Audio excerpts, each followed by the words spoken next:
What's up, boat lovers? We're on this beautiful 40-foot Magnum, 1986, and we're dealing with a aged windlass system on this boat. It's made by Ideal. Ideal is still in production right now, but the customer's not happy with it. So we're going to be updating this thing to a Maxwell 10.8 that matches all the specs with this. Follow us while we do this.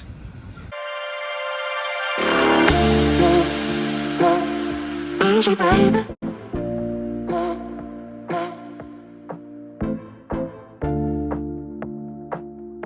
Easy, baby.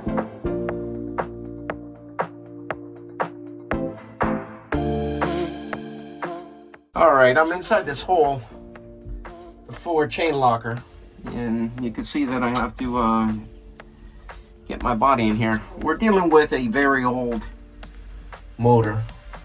The customer already had to repair the motor a few times. The gears in here broke. A couple issues with the foot switches. Now we're going with the new state-of-the-art compared to something that was built in the 80s. All right, we got the mounting flanges loose on this. And as you can see, it's antiquated.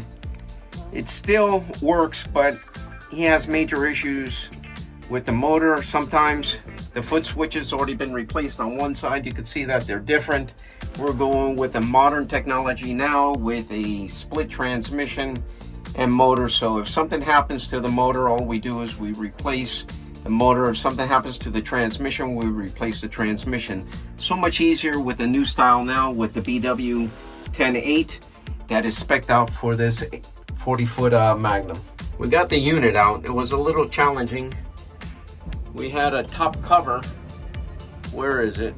Well, Julian has it somewhere. Yeah, top cover wasn't allowing the shaft to come down, so it actually comes from the bottom. It goes from the bottom up, and then you assemble it. So what we end up doing is pulling the whole unit out. Once we figure that out, there's a set pin that prevents the unit from dropping down.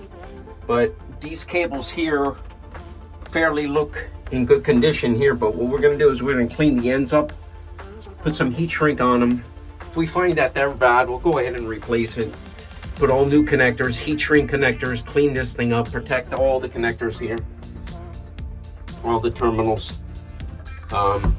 So this box is going to be our relay box. That's probably going to end up being changed out because our relay is a little bit bigger than what this is. So we'll show you what that looks like compared from the old to the new. Now that we got the main unit out, we got the relay out.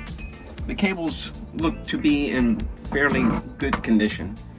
We're going to put new ends on here, clean all the ends up, make sure there's no oxidation on there. This goes to the main helm for their up and down switch, and then they have their own foot pedal switches over here. All right, guys, so at least we could see the technology. This was 1980s, the forward and reversing switch, and look what we have now. So this is the new modern switch that we're going to be replacing. This doesn't fit into this box nice, so we're going to go get a bigger enclosure.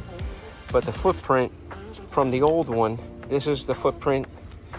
As you can see, the 3 bolts here and the cover plate. We're going to utilize the same size cover so that we don't keep everything in perspective with this boat. But this is the actual footprint. So we're going to use the same diameter, but the new plate's not going to have these holes on this side. It's going to be mounted on these, and then we're going to enlarge this hole here. So that means we have to enlarge the hole on the boat. All right, as you can see, this is the old template. We're no longer going to be able to use that, but this is going to be our new template here. And this is our center hole. The way that we end up doing this plate without our CNC because it's not connected, I had to do some of my little ingenuity work with our milling machine. So we got this old plate. We're going to use this as a guide with a 2-hole saw attachment, one there in the middle and one on the outside. So the middle one is going to be our guide so that we could make the proper size hole for the new windlass that is going in. So we're using this one for our guide, And then once that one's done, then we're gonna pop a 4-inch hole in this one, so it'll match with that one. These holes are no longer gonna be here. It's gonna have its own footprint, which sits something like that. All right, guys, I'm back in this hole again. All right, since we've removed the previous reversing solenoid, we've actually installed our new reversing solenoid. Okay, from Maxwell. We cut all the ends off because we're going to put all new ends on here. This goes to the main helm. One's a power supply that goes to the switch that sends a signal to these contacts right here to tell the windlass to either go up or down. We're going to cut these ends off here because the wire is still good, but we're going to put some heat shrink back on them. On the ground, there's the ground. So we got our hole cut out. Now we're gonna go ahead and start mounting the windlass. All right, we got the mounting plate here. This is our support on the bottom. We're using a piece of starboard here for the base. This is our block, the original block. We actually had to cut it down. And we got the top. As you can see, the top. Now Julian's gonna go ahead and insert the unit. Nice. It's keyed in the right way in the front. There's a certain way that this thing goes in. So now the thing is here. And now what we end up doing is we put the keyway here and then the transmission. The transmission slides right on in. So take it. And there's only one way that this goes in. We line up the keyway here and trying to do this with one hand. Well, Julian's gonna do it.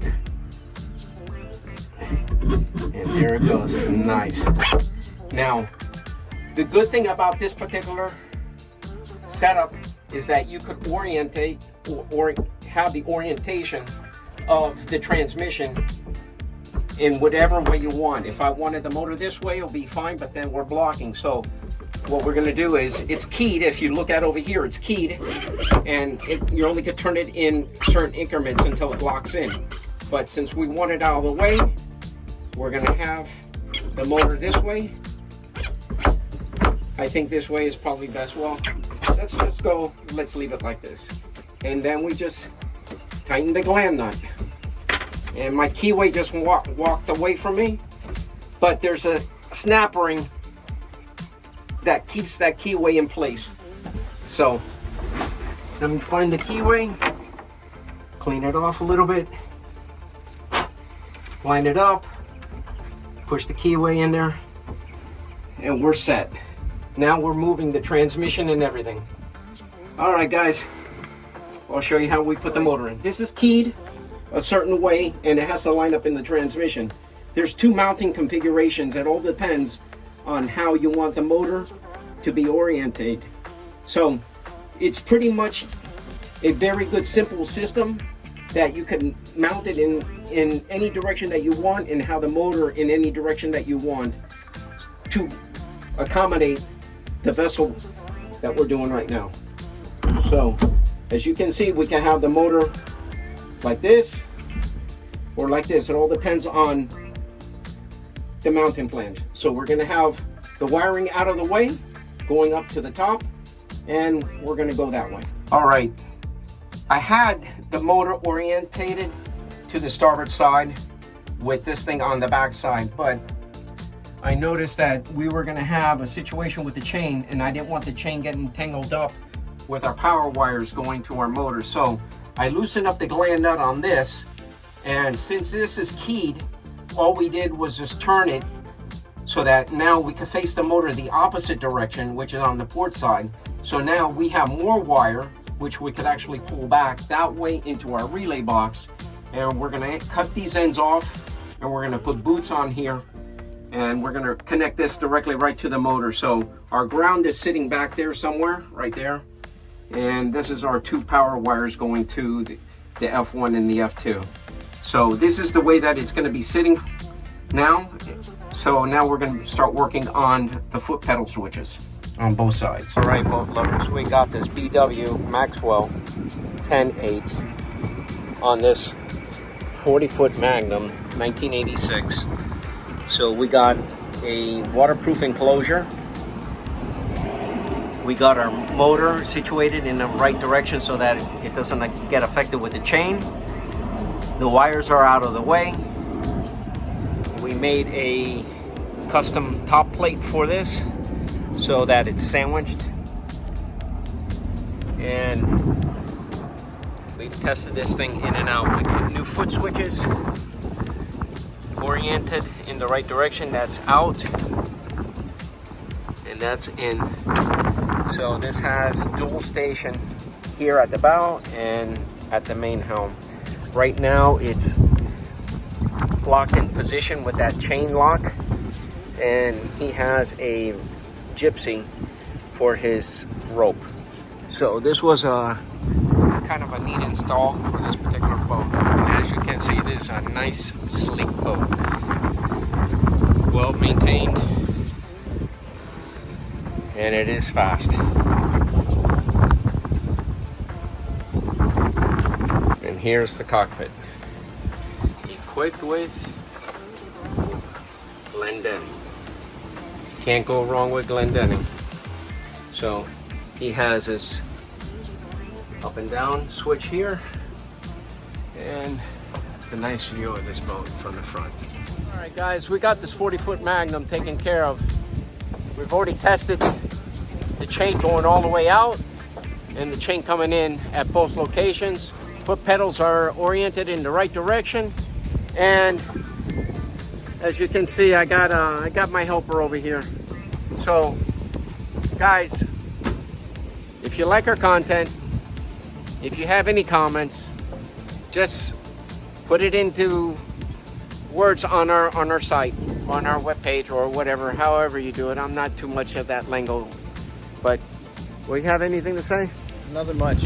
Maxwell products for anchors are the best. So Yes. yeah, hit us up if you need anything installed. Customer service is top notch. If you need anything that relates to Maxwell, Glendinning, you name it,